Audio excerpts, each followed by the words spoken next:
Bueno, buenas noches tengan todos, ¿verdad? Me pidieron más que todo con fines de motivación, de entusiasmar a los asistentes a la gira del próximo fin de semana, dar una charla con unos aspectos generales más que todo de las aves playeras de Costa Rica. Entonces de eso es lo que les vengo a hablar. Okay. Más o menos para contestar la pregunta más básica, ¿verdad? ¿Qué se le conoce como un ave playera? Son aves pertenecientes al orden Tardeiformes, ¿verdad? Están adaptadas básicamente para vivir cerca de las costas, aunque también el orden tiene especies que son marinas, en las cuales se tienen como un marcado tipo de alimentación en estas zonas.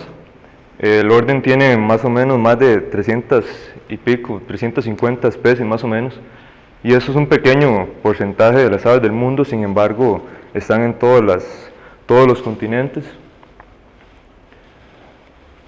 Las familias de este orden que están presentes en Costa Rica son 8, las más comunes, ¿verdad?, conocidas, los alcaravanes, que son de la familia Urinidae, la familia Jacanidae, muy conocido por todos también, las jacanas, la familia Laridae, que tiene dos subfamilias acá en Costa Rica, la familia Sterninae y la subfamilia Rhincopinae, al igual que la familia Stercoraridae.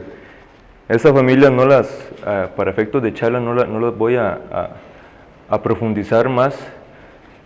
Sin embargo, a esta familia sí. La familia de los ostreros, Hematopodidae, familia Recurvirostria, de las abocetas, la familia Cadaveridae, de los cholitos y de las avefrías, y la familia Scolopasidae, de los falaropos y de los correlimos. Para tocar temas o aspectos generales de historia natural de este grupo de aves, es importante destacar que habitan playas, manglares, pastizales naturales, ríos, bocas de ríos, generalmente los bancos de lodo que se encuentran en ellos, así como campos arados. Los estuarios vienen siendo una zona de vida sumamente importante para ellos, ¿verdad?, y crítica, donde se alimentan y descansan. Son conocidas por sus largas y espectaculares migraciones, ¿verdad? En invierno la mayoría son altamente sociales, así sea con su especie o con otras especies que vayan haciendo o vayan migrando. Esto es un grupo de Calidris mauri. Ven la cantidad, ¿verdad? Muy poquitos se ven, pero bueno. Tienen diferentes formas corporales. Los picos generalmente son curvos o rectos, ¿verdad? La curvatura depende, puede ser cóncava o convexa, ¿verdad? Tienen esto porque depende de su dieta. Esta gran variedad de formas de picos les provee una ventaja en la cual se basa que no haya tanta competencia entre especies. Si uno va a estos lugares conocidos en Costa Rica, por ejemplo Chomes y Cocorocas, es muy fácil distinguir cómo van, qué sé yo, en agua poco profunda, cómo se alimentan unos, en lodo cómo se alimentan otros. Entonces todos tienen como que su espacio para sobrevivir, para interactuar. La dieta de ellos básicamente son moluscos, bivalvos, pequeños peces, semillas de plantas acuáticas, crustáceos. Y esto es una imagen que me encontré por ahí que muestra unas especies que no están en Costa Rica, sin embargo son géneros de los cuales sí se encuentran especies acá, y vemos cómo ese tipo de alimentos puede ser alcanzado con sus diferentes picos, ¿verdad? Para eso les funciona. Van desde larvas de algunos de estos animales hasta individuos ya adultos de sus presas. Vamos a ver, gran parte de estas especies presentan diferentes plumajes, que es algo de lo bonito de ellos. En invierno son generalmente parduzcos por encima, tienen patrones de listados y moteados por encima de ellos, por debajo son blancuzcos a anteados. Su reproducción, algunos realizan despliegues, como por ejemplo Fluviales squatarola, para proteger, tanto para cortejo como para proteger y despistar depredadores de sus nidadas. No construyen nidos, por lo tanto su anidación es casi que directa sobre el suelo, aunque ellos tienden también a donde vayan a anidar, bueno, forrar un poco y como decorar, si se puede llamar, la zona donde van a anidar. Generalmente ponen de 1 a 4 huevos manchados. Hay nidadas registradas de más de 8 huevos, por lo menos en todo el género, perdón, en todo el orden. Sin embargo, es bien sabido que cuando se encuentran nidadas de más de 5 es porque varias hembras han puesto en esa nidada. La mayoría de los polluelos son precociales. ¿Qué quiere decir esto? Que no necesitan tanto de cuidado parental. Entonces son muy pocas las especies y tienen que ver más que todo con adaptaciones de su pico, por lo cual los adultos sí los ayudan y les empiezan a dar sus primeros alimentos. En cuanto a la migración, que es el aspecto, digamos, el que más nos importa, empiezan a moverse de sus tierras reproductivas apenas termina la anidación, ¿verdad?, hacia el sur en busca de mejores condiciones. El cambio de estación no siempre va a aportar la misma riqueza de recursos, entonces por eso tienen que completar un ciclo ya de miles de años, ¿verdad?, que vienen haciendo, trazando o siguiendo sus rutas migratorias.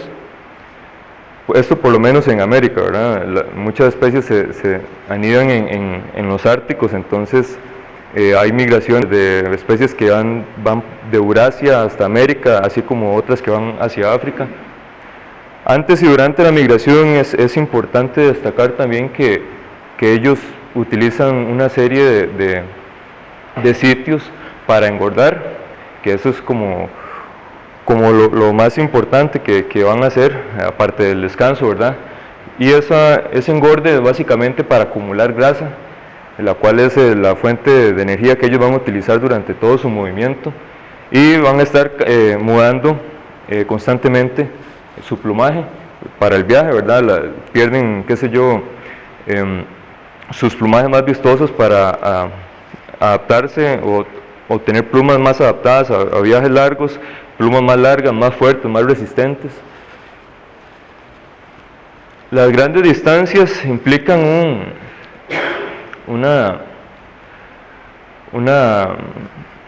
un evento que ha fascinado a muchos pajareros, ¿verdad? Porque ahorita, como lo vamos a ver en un mapa, uno no se imagina casi que ni un ser humano, ¿verdad?, recorriendo eso a pie 2 veces al año.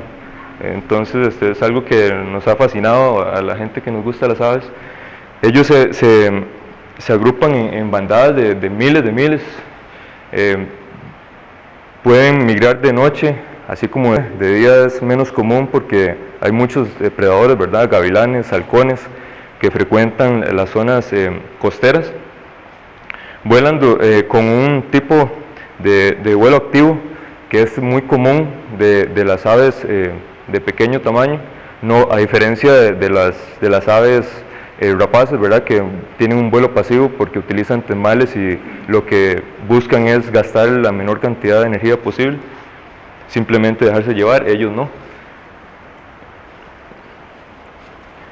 La naturaleza de la migración de este grupo es bastante interesante porque muy pocos libros como que pienso yo que se atreven a decirlo, o eso va variando también con cómo se van haciendo descubrimientos con respecto a sus movimientos, pero tienen una estrategia muy interesante. Los individuos, cuando están en su zona reproductiva, de los individuos, cuando no tienen éxito en su reproducción, se vienen una semana antes o más que los que sí tienen éxito. Las hembras también vienen una semana antes o más que los machos adultos, y los machos adultos vienen una semana antes o más que los primeros juveniles de esa época, de ese periodo reproductivo. Entonces, algunos individuos se quedan toda una temporada, por lo menos en Costa Rica, en sus sitios invernales, y esto obedece a que son adultos que saltan una o varias temporadas reproductivas y se quedan en estos puntos. Por ejemplo, aquí tenemos una foto de una recurvirostra americana con un tintes o plumajes reproductivos que se quedó toda esta temporada, y siendo un ave, digamos que casual o rara para el país, ya que se ven si acaso 1 o 2 individuos por temporada, y hasta ahí pues tuvimos la suerte que se quedó, pero puede que sea un adulto, un subadulto. Hay varias rutas de migración que ellos utilizan a lo largo de América. Hay tres principales, 3 muy conocidas, que es la ruta del Caribe, del Atlántico, la ruta céntrica y la ruta del Pacífico. En Costa Rica lo que domina es los playeros que vienen por esta ruta del Pacífico, dado que la mayoría crían en estas zonas de Alaska y de Canadá, del Ártico de Canadá también. Entonces, por eso es tan común oír hablar de que en el Golfo de Nicoya por lo menos hay aves playeras en el Pacífico, y a diferencia del Caribe, ¿verdad? Que muy pocas, si uno ve las guías, vienen por ahí reportadas, y casi que cuando lo reportan es algo como muy nuevo, ¿verdad? Para el país. Vienen desde cercanías del Ártico hasta Tierra del Fuego, ¿verdad? Por eso lo que les comentaba, es increíble pensar que un individuo tan pequeño, ¿verdad?, puede hacer todo esto 2 veces al año. Las barreras no son problema, tanto sistemas montañosos muy altos como por ejemplo el Golfo de Nicoya, de México, todo esto lo recorren, y para eso tienen varias paradas, por ejemplo por acá en la bahía de Delaware, que es muy famosa, porque es un sitio donde las aves se van a alimentar de huevos del cangrejo prehistórico, el cangrejo cacerola. Entonces es como una parada obligatoria, y como es como la sucursal, el supermercado para ellos, para abastecerse de todo, tanto de su viaje hacia el norte como hacia el sur. Hacen viajes de hasta 15.000 kilómetros, digamos, eso es un solo viaje, ¿verdad? 32.000 kilómetros al año, sumando tanto migración de norte a sur como de sur a norte, y las alturas de vuelo son estimadas de hasta 6.000 metros, ¿verdad? Hay por lo menos el Pluvialis squatarola, que ahora les mostré, se calcula que son de las que van a menos altura. Bueno, los sitios para reabastecerse. Una migración larga implica que hay una alta demanda de energía, ¿verdad? Eso es muy lógico. Las paradas son obligatorias para alimentarse, puesto que son individuos de vuelo activo y están quemando constantemente energía. Los sitios son sumamente críticos para ellos.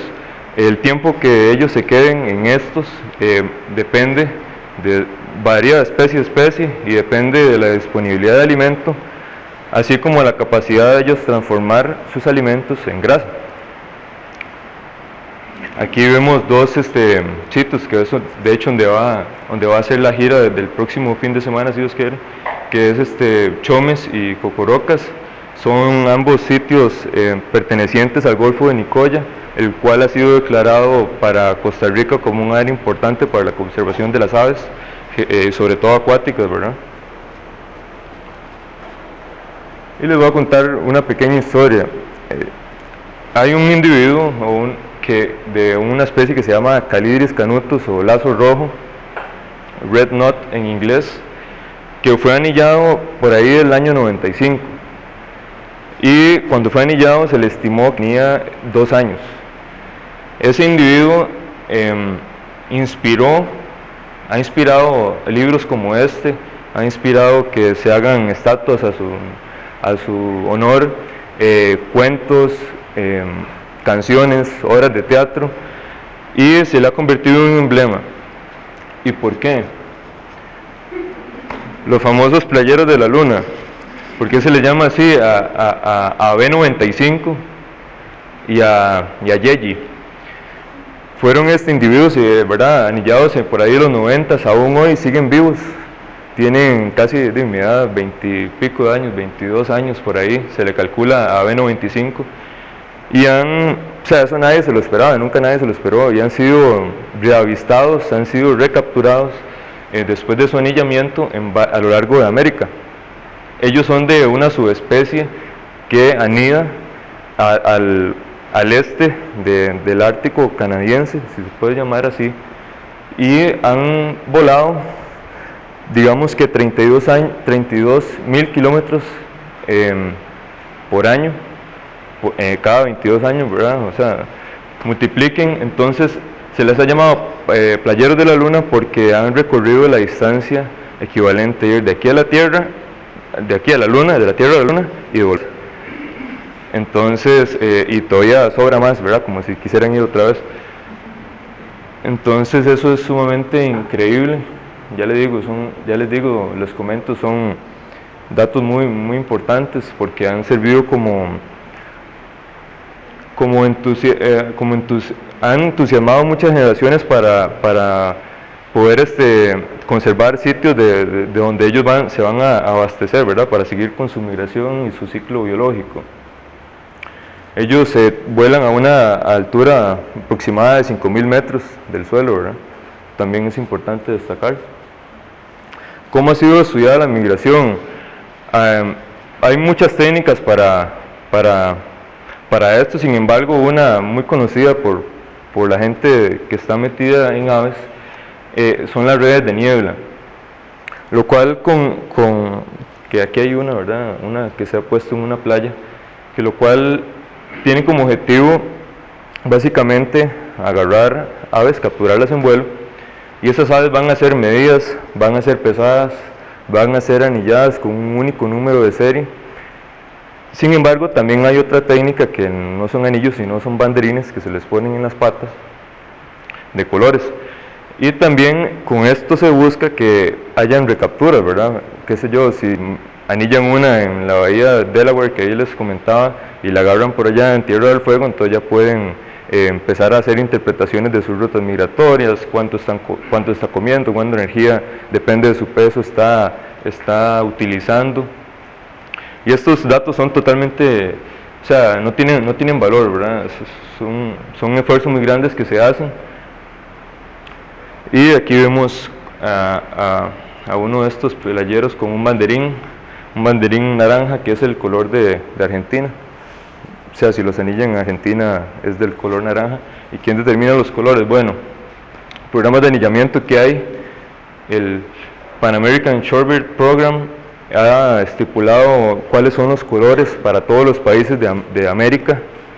Por ejemplo, si van a hacer estudios con anillamiento para Costa Rica, sería el rojo y el negro. Entonces, si se anilla acá y se empiezan a hacer estudios, pues este es el color que les tocaría. Ya es a nivel, digamos que americano, se trabaja esto. En la bahía de Delaware, que les comenté que es un sitio muy importante para ellos, también tienen muchos programas de anillamiento. Ahí han anillado a miles y pues todo les ha servido para muchísimas cosas, desde conservación, desde trazar nuevas rutas, porque hay problemas a veces de fragmentación de poblaciones por malas condiciones de sus sitios de hibernación. Entonces ellos con eso logran como tener todo esto bajo control. En Colombia está la Asociación Calidris, tienen tanto anillación de especies que solo son de Sudamérica, así como especies migratorias. En Perú está la Corvidi, que es el Centro de Ornitología y Biodiversidad, también que tienen programas de anillamiento. Asimismo hay páginas para reportar estos avistamientos. Si uno va a la playa o a alguno de las áreas importantes para estas aves en Costa Rica y uno ve un bichillo ahí bandeado con un anillo, uno puede tomar una foto en su casa. Si no tiene los recursos, pues por lo menos anotarlo. Ahí uno simplemente se mete a internet y busca dónde reportar o cómo reportar un ave anillada, y ahí les sale un montón de opciones. Hay plataformas donde usted se mete y simplemente escoge el sitio donde usted lo observó, y ya más o menos le manda de dónde proviene el ave que usted observó. En Costa Rica, aún así, no hay programas estructurados de anillamiento. Han habido, pero no a largo plazo, no que se mantengan todavía, y siendo así un área tan importante para la migración. El monitoreo de aves playeras en Costa Rica prácticamente que solo lo hace la Unión de Ornitólogos con los censos nacionales de correlimos. Aparte de ahí, creo que no, según estuve investigando, llevo tiempo investigando, no hay datos. Bueno, ¿qué es lo que pasa con estas aves? Si uno abre la guía de aves, si uno anda en el bosque, en el Caribe, y uno ve aves con muchos colores, con patrones definidos, fáciles de identificar, ¿verdad? En guías, a todo el mundo le gusta, ¿verdad? El atractivo turístico es prácticamente traer a los extranjeros o a los clientes a ver este tipo de aves, ¿verdad? Y obviamente son muy bonitos por sus colores, pero ¿qué pasa cuando usted llega y abre una guía y le sale esto? ¿Qué es la reacción? ¿Qué pereza? ¿Son todos iguales? ¿Qué difícil? ¿Para qué voy a ir a la playa? Puede que la playa sea más bochornosa a la hora de estar ahí observando las aves que tal vez estar en qué sé yo, Pacífico Central, Carara, una situación así. Entonces como que no es un grupo de aves muy estudiado, muy apetecido, por lo menos de los costarricenses, porque me he topado con profesionales, con guías turísticos y pues esto no le han entrado mucho. Entonces, ¿por qué? La identificación de estas aves tiene problemas muy grandes. La mayoría de especies están situadas en lodazales a distancias considerables, ¿verdad?, de donde uno se encuentre. Algunas especies cambian poco, otras mucho, depende del año, de la época del año, de la edad. Esto provoca que haya variedad de plumajes complejos y esto genera confusión. Si uno ve un grupo de aves playeras, uno podría pensar o son todas diferentes o eso es solo una especie con diferentes estadios de plumaje. Algunas guías con láminas no representan las verdaderas condiciones en las que uno se las topa en el campo, por eso también es todo un reto, ¿verdad? Es como pasar entrenándose en cómo determinar qué es y qué no. Aquí vemos unas especies, cómo cambia un poco, esto ligeramente plumajes anaranjados se tornan pálidos, como plumajes brillantes se convierten en opacos, como plumajes muy increíbles, ¿verdad? Muy llamativos, se convierten en estos no tan llamativos. Y bueno, hay una serie de soluciones, sin embargo, muy importante. Cuando hay un grupo avanzado de pajareros y divisa un grupo de estas aves playeras, generalmente con un simple chequeo de binoculares con telescopio logran saber cuáles son todas las especies y cómo hacen esto. Se basan básicamente en siluetas, tamaño relativo, estructura, comportamiento, voz, aunque expertos o conocedores del tema digan que las aves migratorias no vienen a cantar a estos sitios, hay que ir ahí, hay que estar para escuchar que sí, que en realidad sí hacen reclamos. Y esto se dice que no lo hacen por diferentes estadios hormonales migratorios que no gastan casi que energía en hacer llamados, sin embargo sí la voz sí es importante. Esto en vez de los plumajes, ¿y por qué? Obviamente porque ya vimos, los plumajes tienen mucha variación, en estos otros factores no son tan variables y es un buen punto de partida para identificarlos. A nivel de gusto de aves, de aprendizaje, de observación de aves, esto viene a ser muy básico, sin embargo viene a ser sumamente importante para estas aves playeras. Algo como una relación, si uno va al bosque y encuentra muchas reinitas, usted generalmente ya sabe que las reinitas tienen un comportamiento más insectívoro, más metódico, entonces por lo menos usted ya sabe que es una reinita, pero tiene que basarse en el plumaje para saber qué es. En esto no hace falta el plumaje, con simples siluetas uno ya puede tener una idea de qué es, con simple comportamiento uno puede ya darse una idea de qué es. Entonces voy a dar una serie de consejos para la identificación de las aves playeras en Costa Rica. Esto ojalá para la gente que se entusiasme de ir a la gira del próximo fin de semana.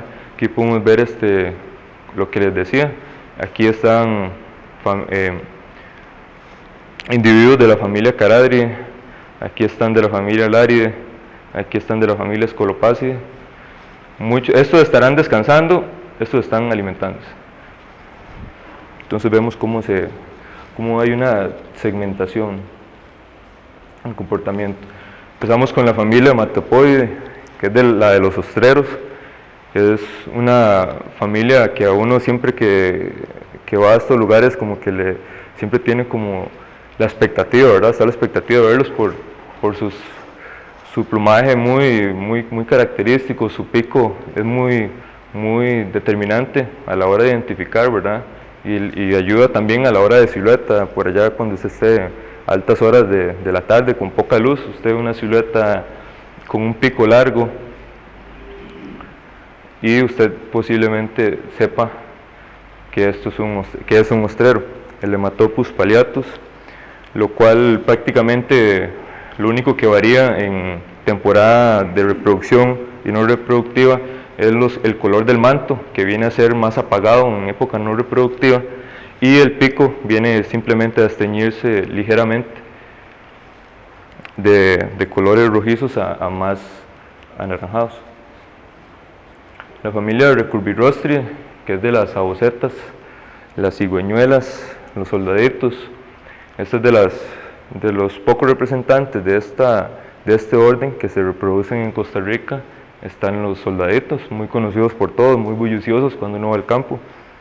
Sin embargo, también tenemos otra especie, como mencionábamos, la Recurvirostra americana, que aquí está en una pareja en plumaje reproductivo invernal, porque su plumaje reproductivo viene a tener tonalidades naranjas a partir del dorso medio hacia la cabeza, y se reconoce muy fácil también por su pico recurvado, de ahí su nombre científico. Aquí hay un video que no sé si va a funcionar, que es el tipo de forrajeo de esta especie, el cual funciona muy bien a la hora de identificación en el campo, porque utilizan su pico como una hoz, simplemente para barrer y así encontrar su alimento. Y ese es un video de los individuos de la foto pasada.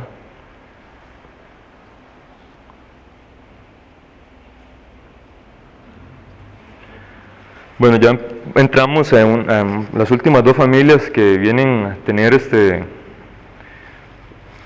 partes corporales que son sumamente importantes a la hora de identificarlo.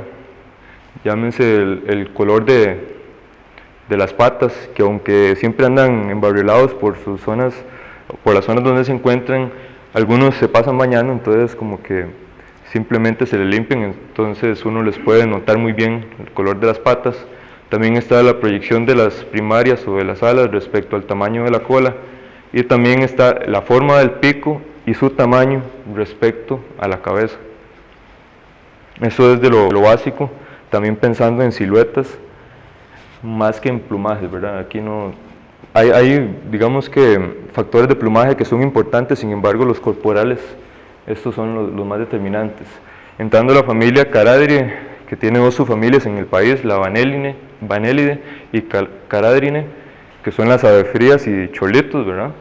La postura erguida es muy característica de ellos, tienen ojos grandes, los picos son relativamente gruesos, más que todo en su base. La vista es un sentido primordial para alimentarse, porque ellos, en vez de pasar buscando como otras especies su alimento, a pura vista uno los ve que logran obtener su alimento, por lo menos divisarlo. Y también sus patas son ultrasensibles, precisamente tras de que tienen una vista bastante desarrollada, las vibraciones sobre la superficie de los lodazales hacen que ellos determinen con exactitud dónde pegar el picotazo, ¿verdad? Entramos con el género Pluvialis. Tenemos el Pluvialis dominica, el Pluvialis esquatarola y el Pluvialis fulva, siendo esta la especie más común en Costa Rica. Incluso hay individuos que se quedan durante todo el año, y se le reconoce cuando vienen aquí, acá en este estadio, porque la zona infracaudal, las plumas no son negras. Y su pico es bastante grueso respecto a las otras especies, y este parche en la región axilar de las alas es sumamente determinante y no varía ni en temporada reproductiva ni en temporada de migración.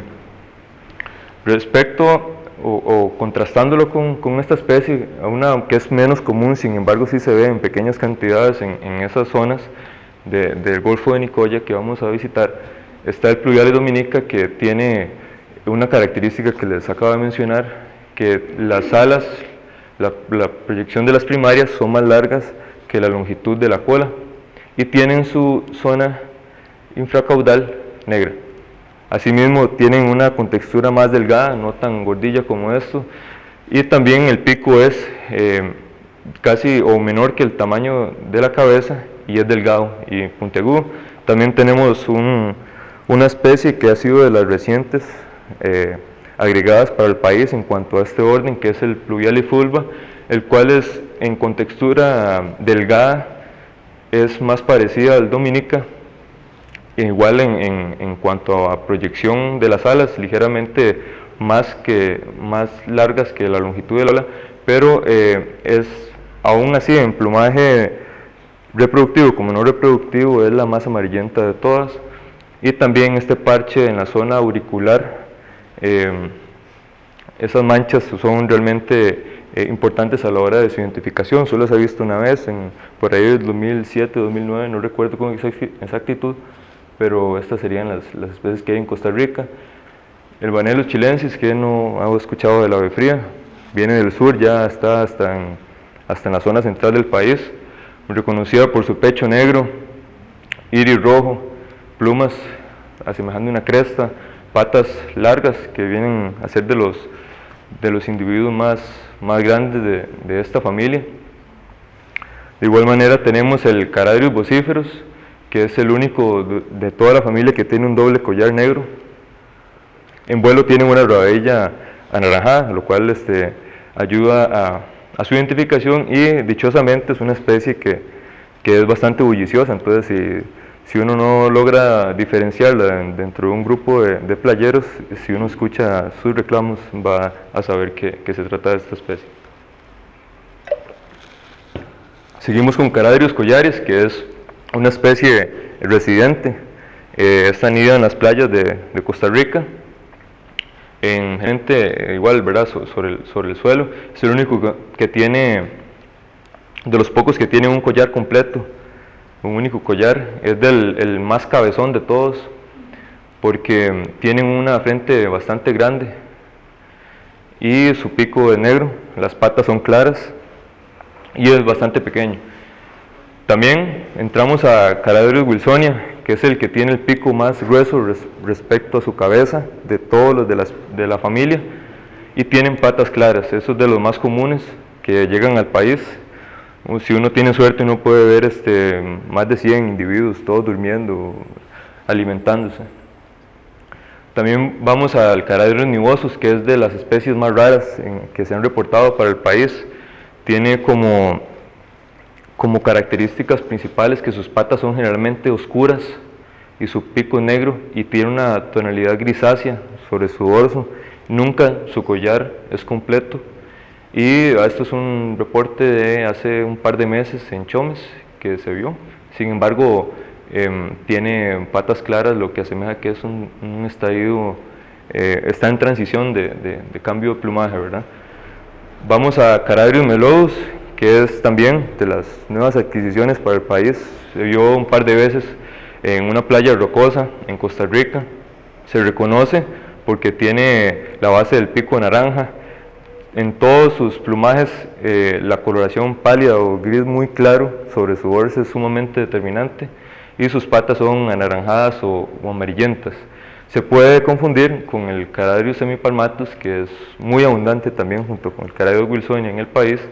Sin embargo, tiene más, en este estadio no, que en el de esta foto, pero tiene más anaranjado en su pico que el Charadrius melodus, y también a diferencia es más grande y tiene el dorso más cafezuzco. Se me olvidaba comentarles que ellos tienen un tipo de forrajeo bastante singular, porque con sus ojos desarrollados y con sus patas sensibles, ellos caminan, usted los ve caminando sobre la playa y sobre el banco de lodo, de arena, depende del sustrato.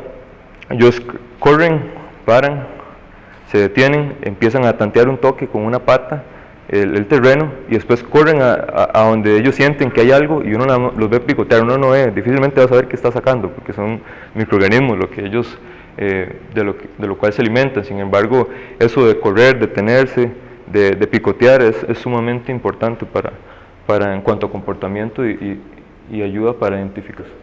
Vamos a la última familia y la considerada de las más difíciles, de verdad. Creo que en cuanto a aves que hay en Costa Rica, muchos concuerdan que junto con las reinitas esta familia es muy tediosa, ¿verdad? Hay que ponerle bastante cuidado, que son la de los correlimos y los falaropos. Que hay dos subfamilias en Costa Rica, que es la Scolopacine y Phalaroponine.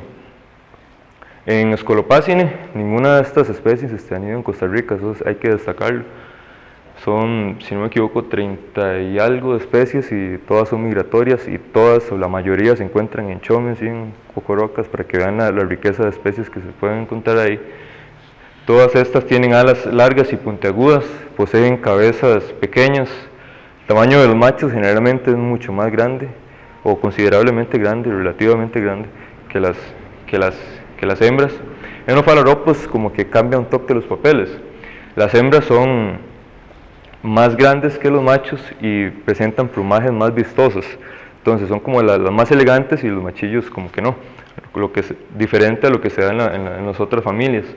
En las hembras de estos falaropos es común que tengan como hábito en sus épocas reproductivas que tengan o se reproduzcan con varios machos, entonces los machos ejercen el papel de incubadores y de cuidado de pichones. Entramos con las limosas. Están dos en el país, la limosa fedoa y la limosa mástica. Esta es una especie que migra por vuelo continuo, por eso ha sido muy poco registrada en el país. Desde 1975, que había sido registrada por primera vez, han habido reportes, si acaso se cuentan con una mano.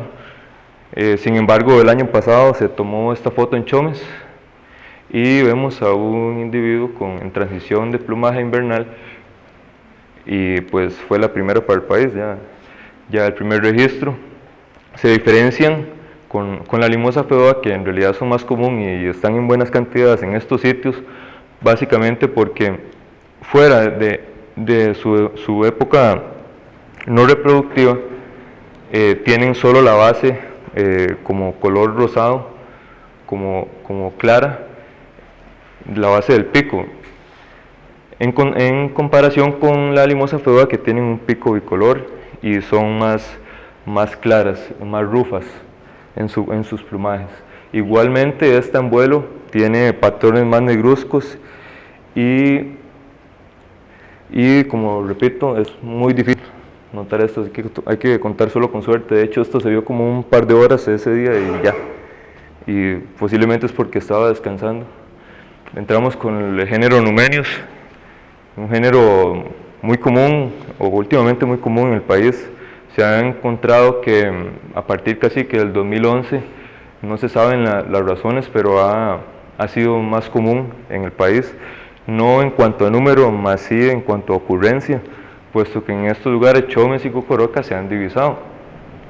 La diferencia entre estas dos especies claramente está en el pico del Numenius americanus, y el Numenius phalaropus es un pico más corto, ¿verdad?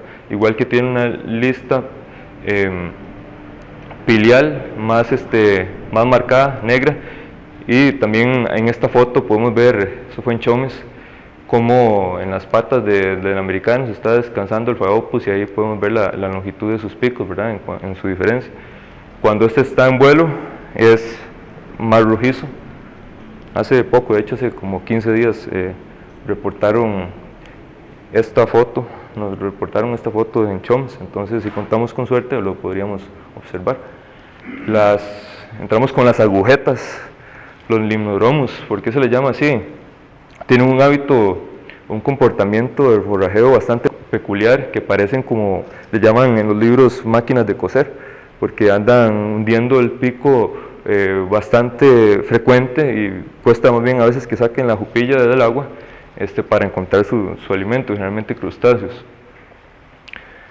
Hay dos especies en el país, Limnodromus griseus, que si uno cuenta con suerte los puede ver a principios de agosto con estas tonalidades, esos colores, esa coloración en su plumaje, y lo más común ya a esta época del año que se puede ver en tonalidades más claras, su pico largo, recto, con base verdosa, es importante, así como sus patas amarillas. Se diferencia con el que es más escaso, también es que es muy difícil diferenciarlos en el campo. Básicamente con el Limnodromus scolopaceus se diferencia porque el Limnodromus griseus posee un barreteado en la cola más abundante, entonces da una apariencia de ser más negruzca. También el barreteado le llega casi hasta entrada a la espalda, el dorso, si se podría llamar.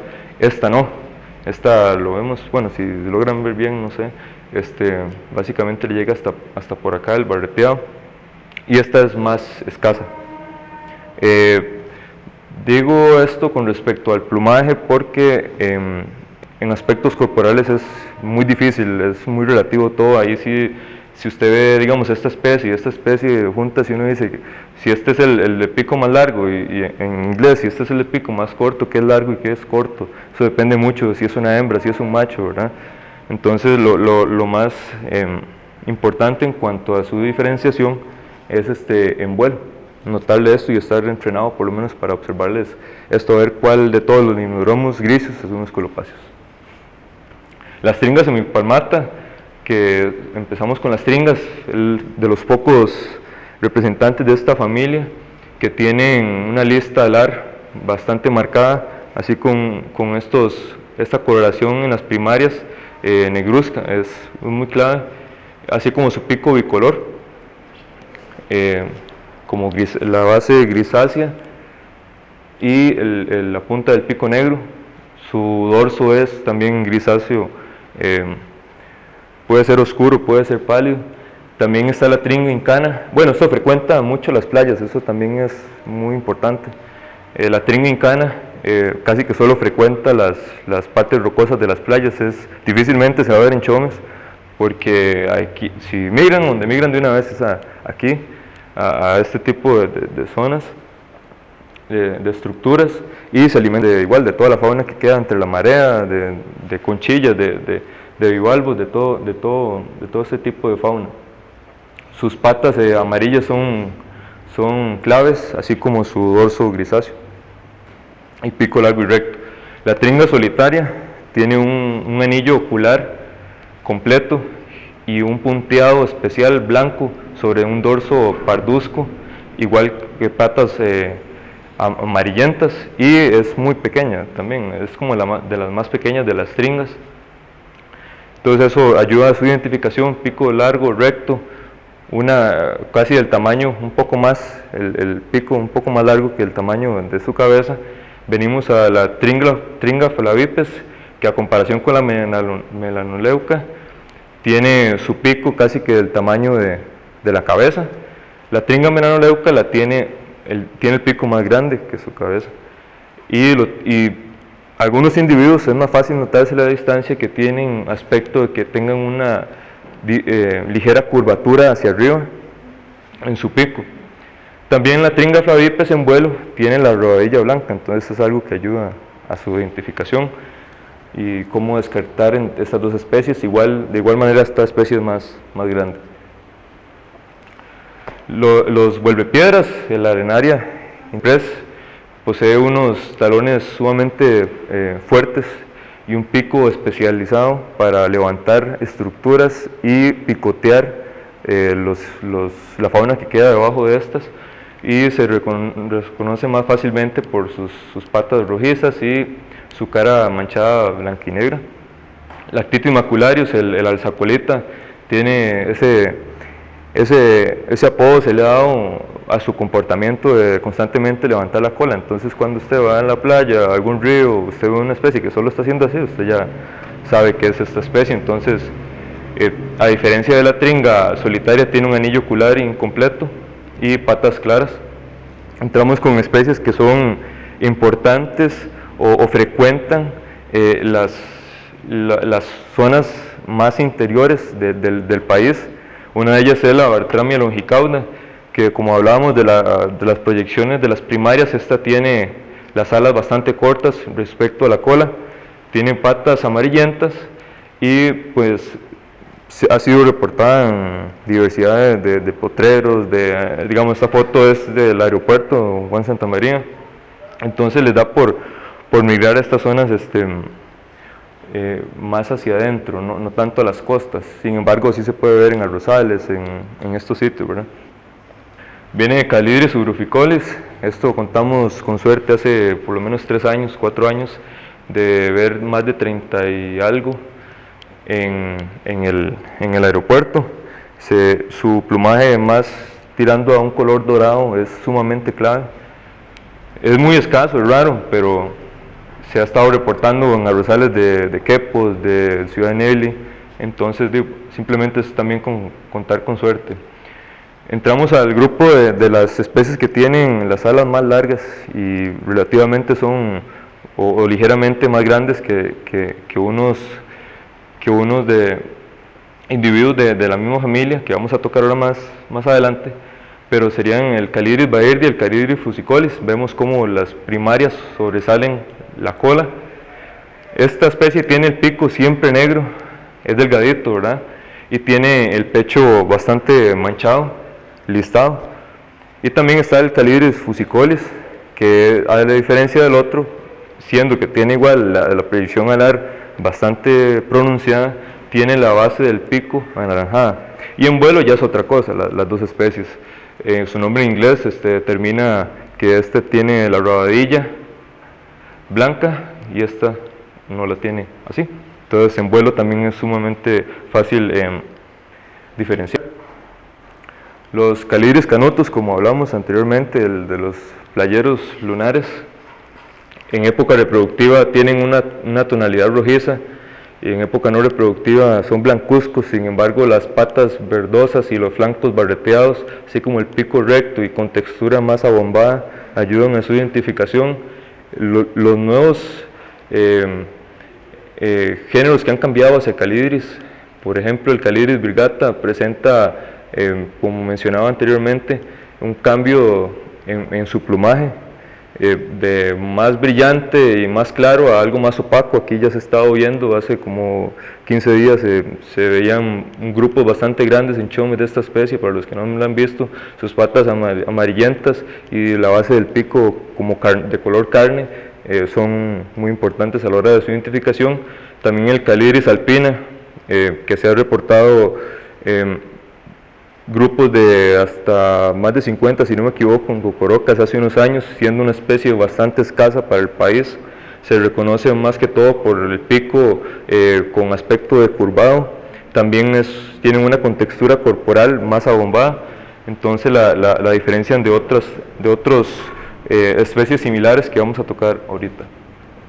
También está el Calidris himantopus, que es de los del género Calidris, los representantes que tienen las patas más largas, de color amarillo, y tienen un ligero aspecto de que su pico está decurveado. Tienen un pequeño abultamiento como en forma de gota en el extremo de su pico, así como la lista superciliar blanca o ceja blanca les ayuda a su identificación. Aquí vemos uno que está en transición de no reproductivo a plumaje, perdón, de plumaje reproductivo a no reproductivo, donde muestra una ligera mancha postocular o auriculares anaranjados. Eso es poco común, sin embargo se ha estado viendo en el país muy frecuentemente en los últimos años. También está el Calidris melanotus, el pectoral sandpiper, que le llaman en inglés. Este patrón listado que llega a la altura del pecho es sumamente clave también en su identificación, así como patas amarillentas y base o mitad del pico anaranjado. También está el gallinago delicata, muy característica su silueta. Si buscan algún libro de siluetas en internet, en alguna fuente, van a saber que la ausencia de un cuello muy pronunciado, alas y cola no tan largas y un cuerpo muy redondillo, patas claras y el pico como 3 veces el tamaño de la cabeza, 2 veces y media el tamaño de la cabeza, van a saber que es gallinago delicata. Entramos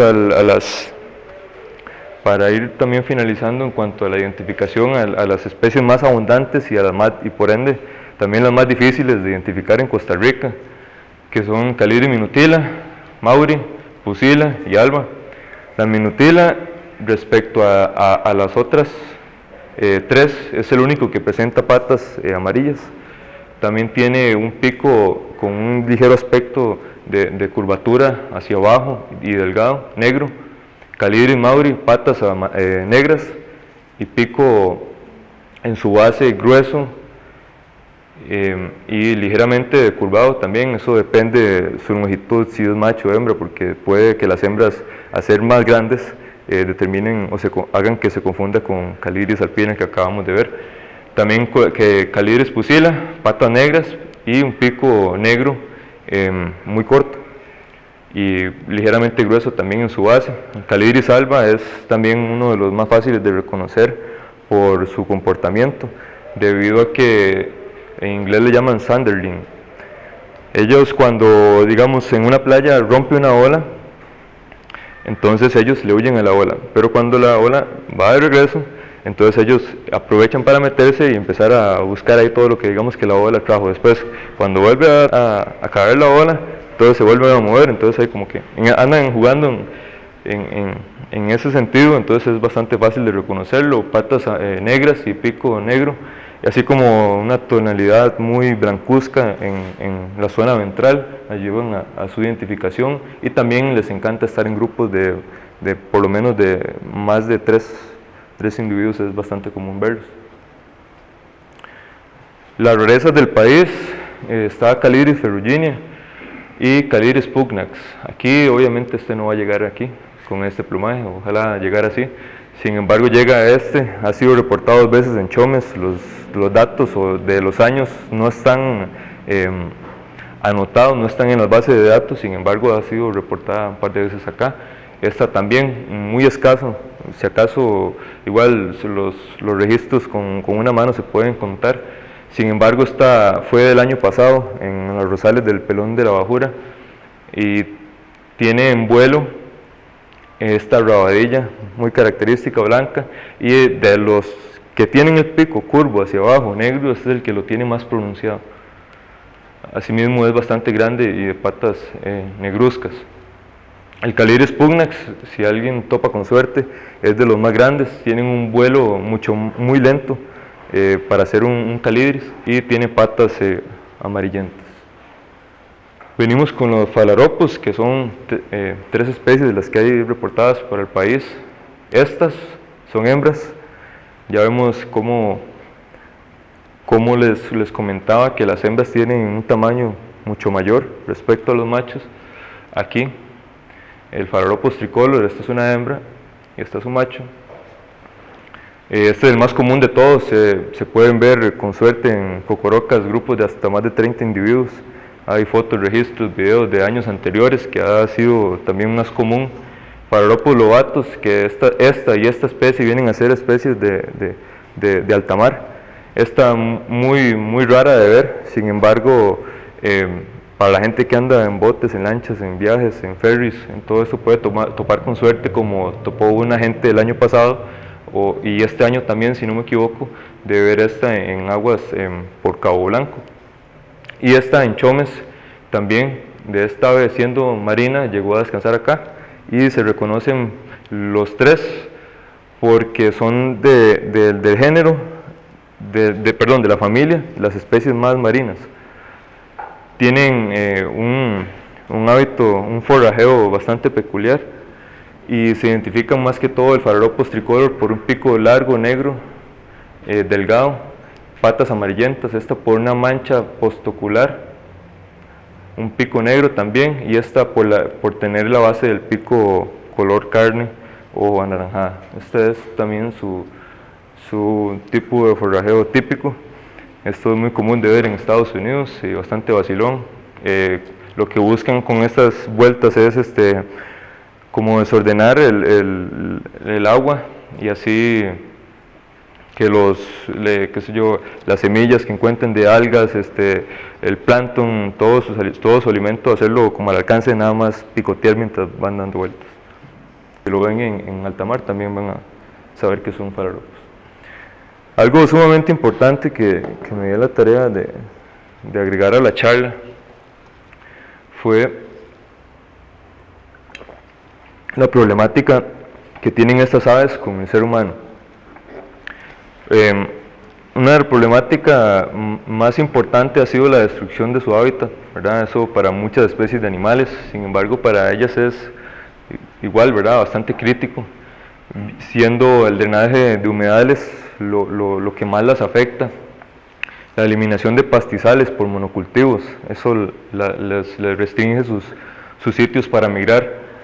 El desarrollo agropecuario, convertir todo en potrero, drenar humedales, quitarlo, voy a construir, voy a meter mi ganado, voy a meter piña, todo eso las afecta, ¿verdad? Muchísimo. En cuanto a si es cultivos, los químicos que se utilizan, si es para ganadería, y se eliminan y se drenan humedales para eso, también le están quitando su factor, ¿verdad?, con el que ellos sobreviven, más importante para ellos. La construcción de hoteles es sumamente grave en el país, es muy famoso, no voy a decir nombres de hoteles, pero para no comprometerme, pero en Guanacaste hay muchos que están construyendo, y también Pacífico Central, cerca de manglares, ¿verdad? Ahí a la pura par del manglar, eliminan manglar, quitan un poco ahí de terreno y hoteles, y ahí van aguas negras, van desechos, va basura, y todo eso los va a afectar a estas poblaciones migratorias, ¿verdad?, que vienen acá. Este grupo de aves, no sé si lo notan allá atrás, son Calidris bairdi. Topamos con la suerte hace menos de un mes de ir por el aeropuerto en una construcción que estaban haciendo, y estaban empezando las lluvias, digamos, fuertes de esta temporada, los cuales inundaron esto. Simplemente hicieron un charco, agua estancada, diría uno. Pero llegó esta especie, en la cual es muy raro ver más de 4 o 6, ya es rarísimo. Tuvimos la suerte de ver vamos a ver, fueron 14, y nos topamos con el problema de que nosotros llegamos, hablamos con la gente, y pues andaban ahí para hacer estudios de volver a tomar la construcción, puesto que estaba para eliminar esto, porque decían, lo que es bueno para ustedes es malo para nosotros, ¿verdad? Entonces las aves pueden interferir en el ciclo de los aviones, ¿verdad?, en el camino del aeropuerto. Entonces ellos drenaron esto, y a los pocos días ya no estaban estos. Entonces ven cómo cuestiones tal vez tan a pequeña escala pueden afectar poblaciones migratorias.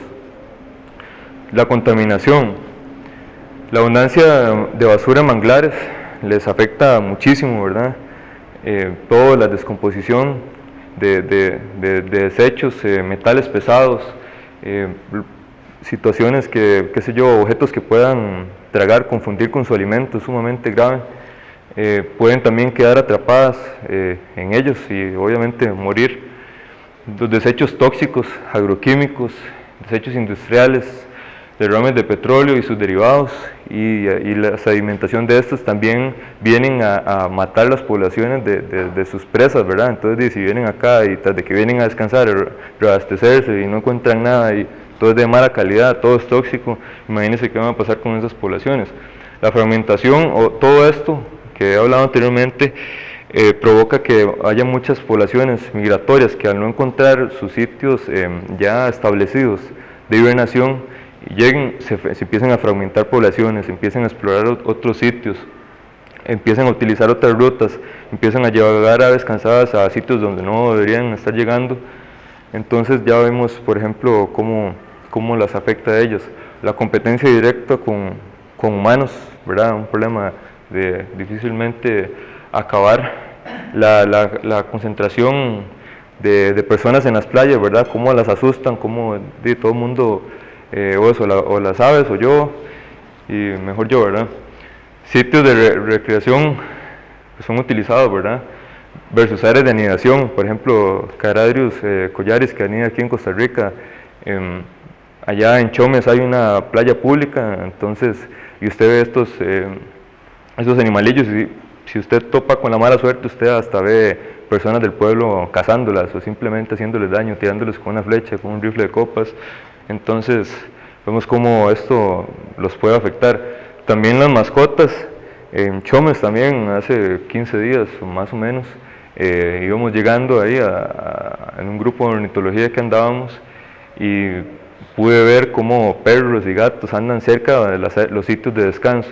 En Colombia, por ejemplo, hablaba con unos colegas que anillan, que esto de las mascotas es sumamente crítico para ellos, porque al ser aves que tal vez vienen cansadas y no tienen sus sentidos completos, ¿verdad? Así, su reacción buena, presa fácil, ¿verdad? Para que los agarren de juguete, los matan, los gatos les han hecho bastante daño. Esto así, ¿verdad? Como hay construcciones cerca de poblaciones de aves playeras. Esto es en playas del Pacífico Central, la basura, cómo se acumula. Vean cómo no es difícil pensar que un ave vaya a ser afectada por toda esta basura. Petróleo, ¿verdad? Gasolina, etcétera.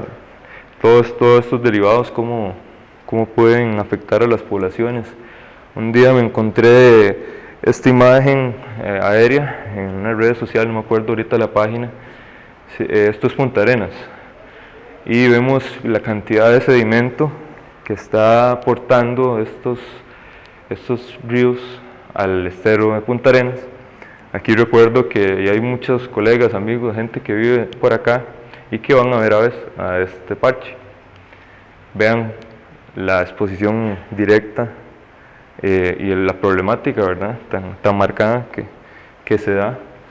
Si no me equivoco, me comentaban que hay para allá río, hay sitios de cultivo, hay mataderos, hay industrias, y todos desechan en los ríos, y aquí va a haber prácticamente ese basurero que ya todo el mundo conoce.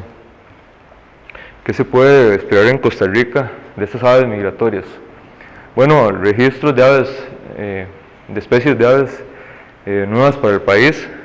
Cada tormenta que coincide con una temporada migratoria, ya en las que vienen, qué sé yo, en media migración, se toman con tormentas, colas de viento, se ven desviadas de sus rutas y vienen a parar, podrían venir a parar acá. Años donde afecte el fenómeno del niño o la niña, ¿verdad? Sequías, van a tener que ir a explorar nuevos sitios para intentar adaptarse. Cambio climático, vamos a lo mismo. Registros de especies en sitios inusuales, especies de costra que se registren tierra adentro. Esto también podría pasar. Ahora comentaba con don Michel que ayer me comentaron de un charrán, una asterna gunlaki, que viene a ser una especie nueva para el país. Todavía nadie sabe, poca gente sabe eso, como si acaso 10 personas, hasta hoy se hizo el formulario para ver si se agrega para especie nueva del país, y se encontró allá por La Cruz, en Guanacaste, y solo un individuo, al parecer cansado, al parecer puede que sea producto de estos fenómenos, ¿verdad? Especies que se están desplazando mucho más al sur de sus tierras. Un dato interesante, hablábamos de los lazos rojos, ¿verdad? De las aves, de estas aves lunares, llamadas así. Estudios en sus sitios de donde han sido anilladas en 2007, 2003, han determinado que su población ha disminuido hasta un 80%, desde poblaciones que iban de 100.000, ahora hay si acaso 12.000, ha habido recuperación, eso sí, siendo aves emblemáticas, haciéndoles toda esta, digamos que propaganda o más bien informando a la población de lo importante que son, de lo curioso y de lo fascinante que son sus migraciones. Se ha logrado que en unos miles por lo menos se recupere la población. Esto es gente que anilla, estos son los huevos que ellos comen, los huevos del cangrejo cacerola, y por lo menos es algo que destacar, ¿verdad? Porque estos huevos son susceptibles a contaminación, más en Estados Unidos, en esas zonas que el desarrollo industrial es muy grande, igual sus desechos son muy comúnmente vertidos a cuerpos de agua. Asimismo, los huevos han sido utilizados para carnadas de especies que cuando las agarran van a ir a mercados asiáticos, entonces por eso también les están quitando su sitio, su supermercado, su sitio de reabastecimiento, ¿verdad? También les quería mostrar una serie de libros que son muy importantes a la persona que quiera profundizar en este tema. Para mí ha sido un libro muy importante que es básicamente con fotografía de las especies que hay en Norteamérica, pero la ventaja es que todas las que hay allá, por la mayoría viene para acá, ¿verdad? Entonces uno se puede hacer una idea, puede estudiar bastante con este libro, libros de migración. Hay varias guías de las especies de Eurasia, guías con dibujadas también. Hay libros de especies de áreas importantes para la conservación de estas aves y de otras en las Américas. Y también hay, gracias a todos los esfuerzos que se han hecho con los censos de correlimos en el país, la Unión de Ornitólogos también ha hecho esta guía de correlimos de Costa Rica, lo cual abarca creo que 43, 44 especies de todas las que ya traté, y viene a ser una herramienta también no solo para Costa Rica, sino para países vecinos que también de igual manera van a ocurrir estas mismas especies ahí, entonces tienen de dónde encontrar información. Ahí, si me dejan el correo al final, les puedo hacer llegar las direcciones o por lo menos los nombres de los libros para quien quiera profundizar. Y eso sería Phalaropus fulicarius. Muchas gracias.